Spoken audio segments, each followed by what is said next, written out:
for me to be able to join a room full of educators and talk about the work that we do at Microsoft in education.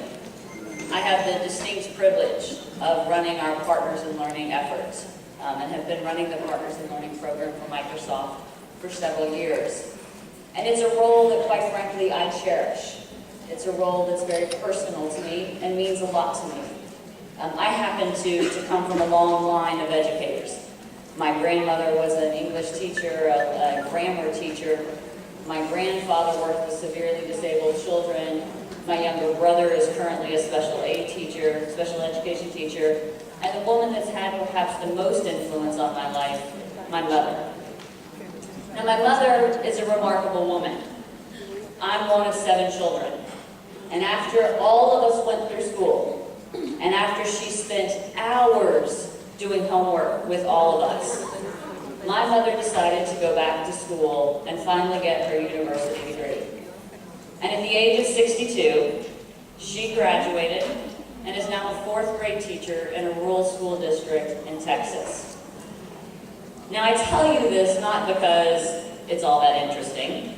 I think it is. She thinks it is, but I realize it's not a story for everyone. But because it provides some context for the work that we do at Microsoft. Like all of you, I come to the role that I do every day with a fundamental belief that every child has the right to an excellent education. It doesn't matter where that child lives. It doesn't matter that child's station in life. It doesn't matter that child's ability.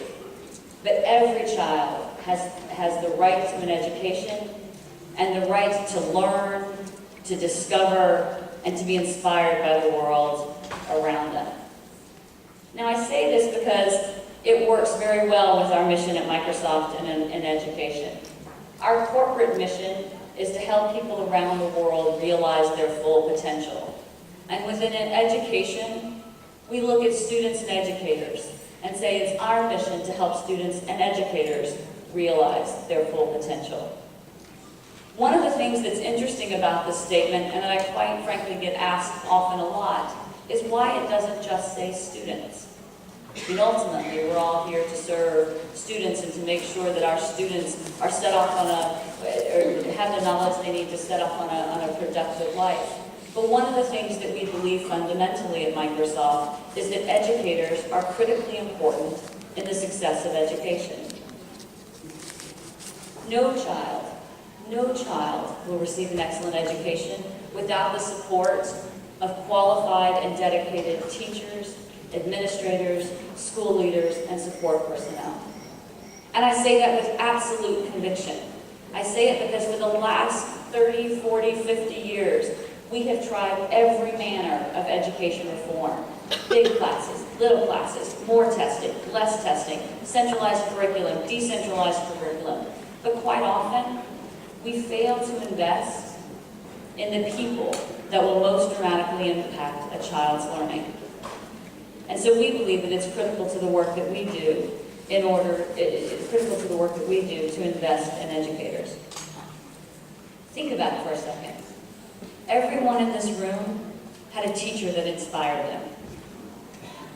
Ask any successful person in the world, and to a number, they will be able to tell you about the teacher that excited them, that inspired them to go and be successful in their life. Teacher Appreciation Week just a couple of weks ago here in the U.S., we did an effort across Microsoft and asked all of our execs, who was the teacher that inspired you? And I asked them, get on camera. We walked around the executives' offices with little flip cams and said, would you be willing to get on camera and tell us about the teacher that inspired you? Now, quite frankly, Microsoft executives are busy folks. We're in the middle of planning for our next fiscal year. It's a busy time. We've got lots of new products coming out. Not one single person told me no. They went to extraordinary lengths to tell me about the teachers that affected their lives and the teachers that inspired them to go off into a career that has made them successful. We also know that great teachers are hard to come by. Great teachers are well trained in the art and science of teaching, and I believe that it's both. They are both passionate and compassionate, and they're absolutely committed to their students. Teachers can be stern when they need to be, and they can be nurturing when they need to be. And most importantly, great educators are professionals.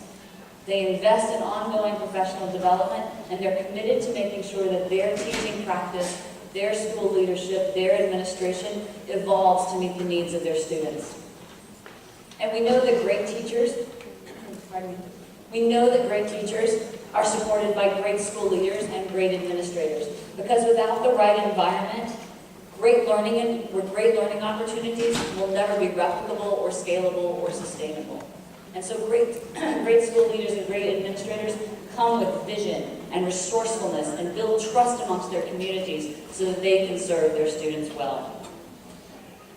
And the last thing that we know about everyone involved in education is that you are eternal optimists. You all see the hope and promise that a child holds, and through that child, the promise of the future. We have a moment in time, and perhaps at no other time in recent history has the promise and the impact that education can have perhaps be so dramatic. And I say that for a couple of reasons. The first is, fully 1/3 of the world's population is under the age of 14. The impact that that demographic shift will have in coming years will be dramatic. And educators around the world are the folks that are responsible for shaping what those 2.2 billion students will do in the future. And so one of the things that we've done at Microsoft over the last couple of years is work with education leaders and government leaders to say, what are your priorities? How can we as Microsoft be a good partner in making sure that you are able to realize your potential and to help the students in your country? And the number one thing that comes back over and over and over again is a quality education system to support economic growth. Now this is interesting because it's not great student outcomes, better teachers, more effective administration. It speaks to the entire system, the totality of education and the interconnectedness of all of it.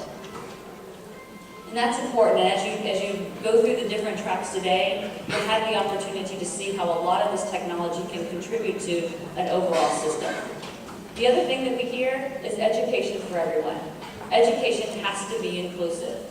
Education cannot be limited by economic barriers, it cannot be limited by geography, it cannot be limited by language, and it cannot be limited by physical or learning impairment.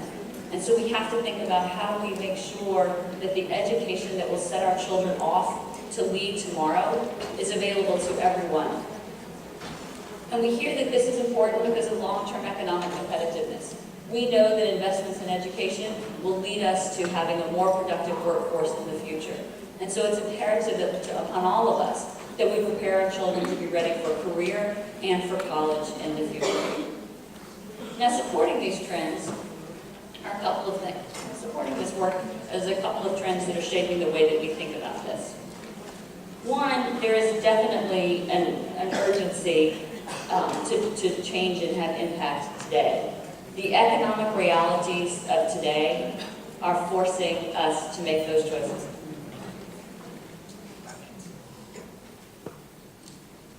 Coughing through a microphone is really bad for you guys, so I'm going to try not to do that anymore. Urgency, we know that the economic realities of today really are forcing us to make some decisions. There simply aren't enough resources to do all of the work that we need to do. So we need to think about how can we use the tools that we have in order to make sure that we meet the needs of a quality education system with what we have. The consumerization and accessibility of IT. All of us know that technology is everywhere, and our students come to class with a preconception of what teaching and learning ought to be like. All of our students have phones, they have laptops, they know about the internet, they have video gaming consoles, and that's the experience that they're looking for. And so when they bring those expectations to class, when they bring those expectations to university, how do we meet those expectations and empower our educators to respond and teach our students in a way that makes sense to them? There is, of course, the employability and workforce imperative. Employers today want kids that have great 21st century skills. They want them to be ready for the workforce when they come out of school. Whether you're talking about Whether you're talking about rather traditional industries or the most high-tech of industries, those skills are critically important for kids to be successful.